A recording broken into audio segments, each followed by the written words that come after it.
to Chapter 3, Wasted Nights. I followed Dylan into the club, watching him disappear into the crowd, making his way over to his group of friends, growling, pushing one of them backwards into the wall behind him.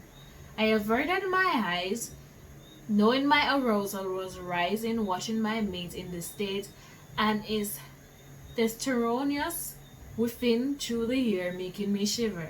I can't really pronounce some of the words, but yeah. I turned towards the bar, waving at Gala, as I made my way over to her, taking the shot from her hand. I need this, I said, showing it back, wheezing as it burned my throat. Are you okay? Asked Gala, flickering her brows, looking concerned. I'm fine. Let's just forget about what it is. Forget about it for now, I said, waving her concern away, taking yet another shot.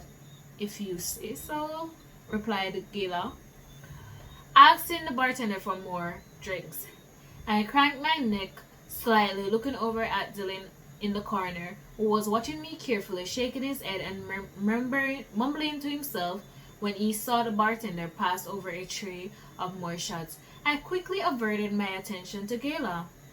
Not wanting to worry about Dylan for the rest of the night, I was here to celebrate my best friend's 21st birthday, and I don't want to ruin the night for her.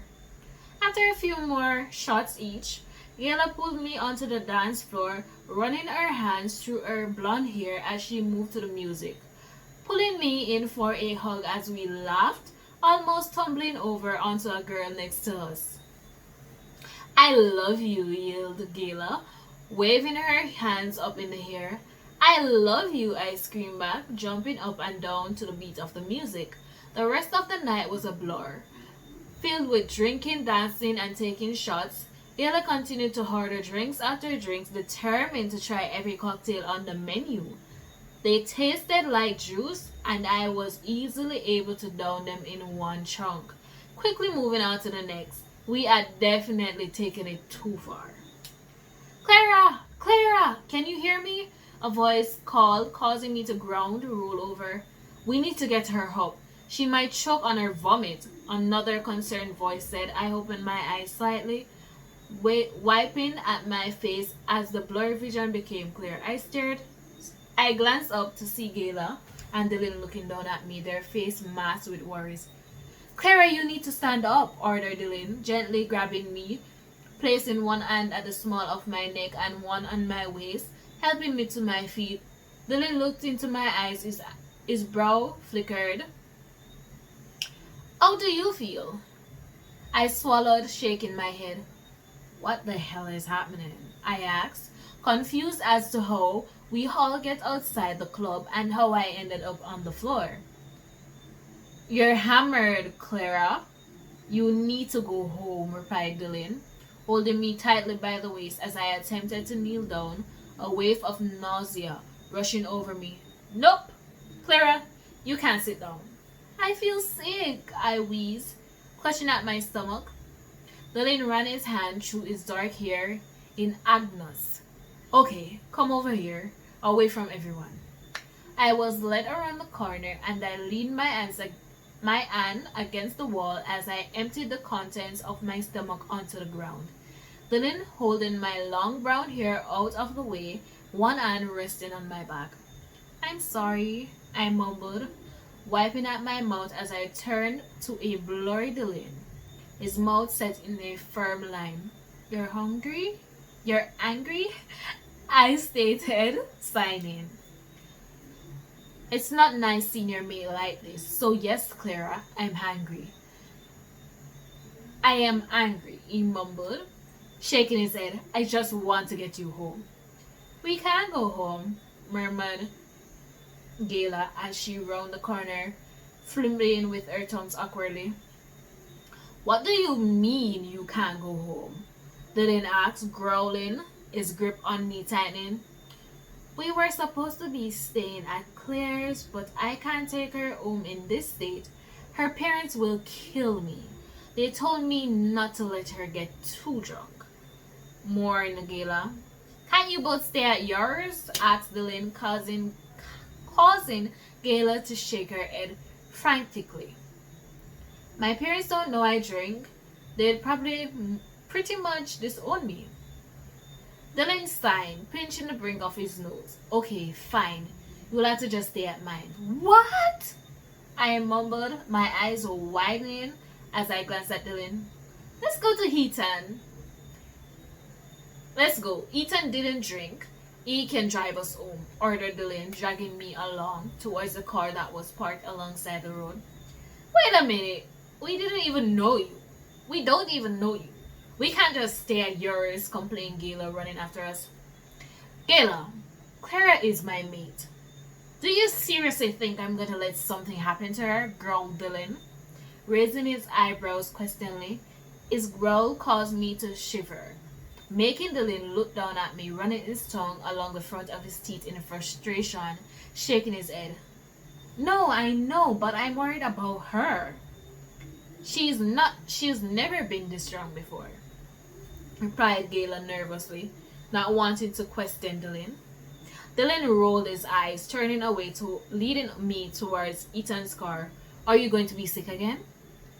I shook my head, chambering into the car, just wanting to be in a bed, not caring whose it was.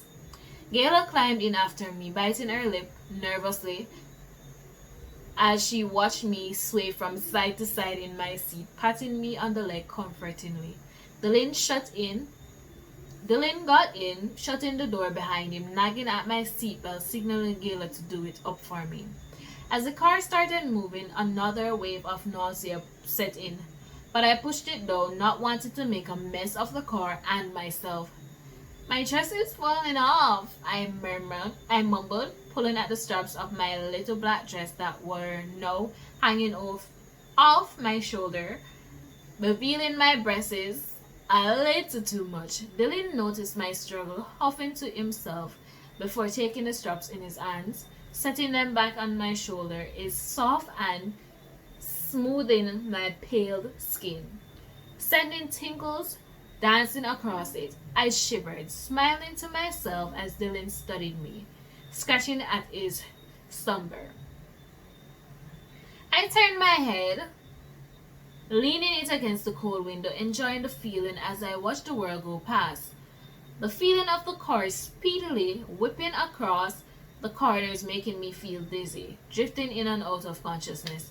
I groaned to myself as the car speed up, settling my head on Gayla's shoulder. She stroked my hair, glancing down at me in concern, sighing. Suddenly, the car stopped and Ethan cut the engine, turning at us. We're here. Gayla nodded, shaking her shoulder, making sure I was awake. Clara, we're here. Okay, I mumbled, attempting to grab the door handle but missing it completely. She can't walk, growled Dylan, hopping out of the car and coming around to my side, swinging the door open. He unbuckled my seatbelt, wrapping his arms around me and lifting me up into his arm, making his way down the path that led to his house. Gayla and Dylan, friends, followed closely behind, making their way into the house. Gayla, there's a spare room down the hall over there. I'm gonna put Clara in her room, stated Dylan, causing Gayla to snub.